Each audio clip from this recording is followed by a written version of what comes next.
এই যে এই যে সমস্যা, এই যে আপনাদের এই যে রডটা লাগিয়ে রাখছেন, এই যে এটা সরাসরি নিউট্রাল এদিক দিয়ে দেয়। এই যে আমি মেইন সুইচ বন্ধ করলাম।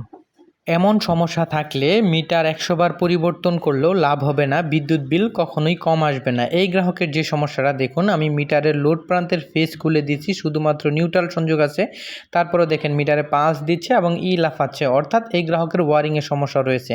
যার জন্য আমি তার মেন সুইচে চলে আসলাম, তার ওয়ারিংয়ে এসে দেখি আর্থিং রডের সংযোগটি সরাসরি মেন সুইচে দেওয়া রয়েছে, যার জন্য তার বিদ্যুৎ বিল আসতেছে। তার জন্য আমি আবার মেন সুইচটি বন্ধ করে গ্রাহককে আবার দেখাইলাম। এই দেখেন এই মিটারে মেইন সুইচ বন্ধ করার পরবর্তী সময়েও মিটারে লাফাচ্ছে এবং মিটারে পালস দিচ্ছে, অর্থাৎ বিদ্যুৎ কাউন্ট হচ্ছে। তো এই গ্রাহকের বিদ্যুৎ বিল বেশি আসার জন্য সে আবেদন করেছিল মিটারটি পরিবর্তন করার জন্য, কিন্তু আমরা এসে দেখলাম মিটারটি সম্পূর্ণ ভালো রয়েছে, তার ওয়ারিংয়ের সমস্যা রয়েছে। আর্থিং রডের সংযোগটি তার মেইন সুইচে সরাসরি দেওয়া রয়েছে। আর্থিং রডের সংযোগটি মিটারের সোর্স সাইডে নিউট্রালে পেঁচিয়ে দিলে এই সমস্যাটি সমাধান হয়ে যাবে এবং গ্রাহকের অধিক পরিমাণ বিদ্যুৎ বিল আসবে না।